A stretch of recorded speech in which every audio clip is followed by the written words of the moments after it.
ಸತೀಶ್ ಅನ್ನೋದು ಸ್ನೇಹಿತರು ಇವತ್ತು ಪಡುಬಿದ್ರಿಯಿಂದ ನಮ್ಗೊಂದು ಕಾಲ್ ಬರ್ತದೆ. ನಮ್ಮ ಶಾಸಕರ ಎಸ್ ಬಸವಣ್ಣವರು ಫೋನ್ ಮಾಡಿದ್ರು. ನಾನೊಂದು ಕಡೆ ಇದ್ದೆ, ಅವ್ರು ಫೋನ್ ಮಾಡಿದಾಗ ತಕ್ಷಣ ನಮಗೆ ಇಲ್ಲಿ ಪಡುಬಿದ್ರಿಯಲ್ಲಿ ಒಂದು ಅಶೋಕ್ ಅವರು ಆಗ ಅವ್ರ ಸಹ ಕಾಲ್ ಬಂತು. ಏನಂದ್ರೆ ಇಲ್ಲೊಬ್ಬ ನೀರಲ್ಲಿದ್ರಂತೆ. ಯಾಕಂದ್ರೆ ಅವ್ರು ಸಹ ಒಳ್ಳೆ ಒಂದು ಈಜುಗಾರರು. ಆದ್ರೆ ಒಂದು ಮಾನಸಿಕ ಸೀಮಿತ ಕಳ್ಕೊಂಡು ಏನೊಂದು ಗೊತ್ತಿಲ್ಲ ಪಾಪ. ಅವ್ರು ನೀರಲ್ಲಿ ಸುಮಾರು 2 ಗಂಟೆ ಇದ್ರು.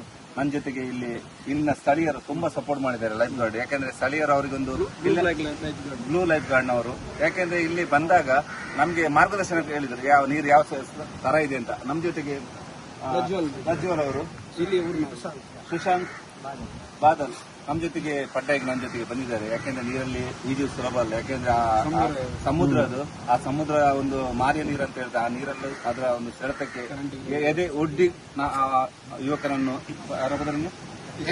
ಯತೀಶ್ ಅವರ ಒಂದು ಪ್ರಾಣ ಉಳಿಸಲಿಕ್ಕೆ ತುಂಬಾ ಪ್ರಯಾಸ ಪಟ್ಟರು. ಅದರಿಂದ ಅವ್ರನ್ನ ಕರ್ಕೊಂಡು ಬಂದು ಅವ್ರು ಯಾರು ಹೇಳಿದ್ರು ಬರ್ಲಿ. ಯಾಕಂದ್ರೆ ಧೋನಿಯವರು ಸಹ ಹೇಳಿದ್ರು ಬನ್ನಿ ಅಂತ. ಮೇಲೆ ಅವಾಗ ಅವರು ಬರ್ಲಿಕ್ಕೆ ಹೇಳಿಲ್ಲ. ಅವರಿಗೆ ನಾನು ಒಂದೇ ಒಂದು ಮಾತು ಹೇಳಿದ್ರು, ಏನಂದ್ರೆ ಮಾನವತೆ ನೆಲೆಯಿಂದ ನನ್ನ ಮಗು ಆಸ್ಪತ್ರೆಯಲ್ಲಿ ಉಂಟು, ಅದನ್ನು ಬಿಟ್ಟು ಬಂದಿದ್ದೀನಿ ನಿಮಗೋಸ್ಕರ ಅಂತ ಹೇಳಿದಕ್ಕೆ ತಕ್ಷಣ ಅವರು, ಯಾಕೆಂದ್ರೆ ಅವರು ಮೈಲೊಂದು ಬಟ್ಟೆ ಇರಲಿಲ್ಲ ಪಾಪ ಅವ್ರದ್ದು, ನನ್ನ ಒಳ ಉಡುಪು ಜಟ್ಟಿಯನ್ನು ಅವರಿಗೆ ಕೊಟ್ಟು ಅಲ್ಲಿಂದ ಅವರನ್ನು ಕರ್ಕೊಂಡು ಬರ್ಲಿಕ್ಕೆ ಸುಲಭ ಆಯ್ತು. ಯಾಕೆಂದ್ರೆ ಅವರ ಹತ್ರ ಮಾನವತೆ ಗುಣ ಇದೆ.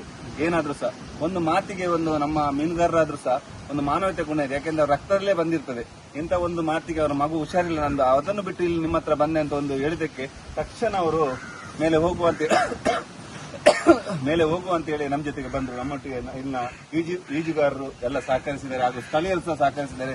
ಇಂಥ ಒಂದು ಸಂದರ್ಭದಲ್ಲಿ ಲೈಫ್ ಗಾರ್ಡ್ನವರು CSP ಅವರು ಸಹ ಬಂದಿದ್ದಾರೆ, ಅವರು ಸಹ ಪೊಲೀಸರೆಲ್ಲ ಬಂದಿದ್ದಾರೆ. ಇದಕ್ಕೆ ಹೇಳೋದು ಇಷ್ಟೇ, ಯಾರು ನೀರಿಗೆ ಬಿದ್ದ ತಕ್ಷಣ ಲೈಫ್ ಜಾಕೆಟ್ ಅನ್ನು ಉಪಯೋಗ ಮಾಡಿ. ಯಾಕಂದ್ರೆ ಲೈಫ್ ಜಾಕೆಟ್ ಇದ್ರೆ ಒಬ್ಬರು ಜೀವ ಉಳಿಸಬಹುದು. ಯಾಕೆ ತಕ್ಷಣ ಹೋಗಿ ತುಂಬಾ ಕಷ್ಟ ಆಗ್ತದೆ.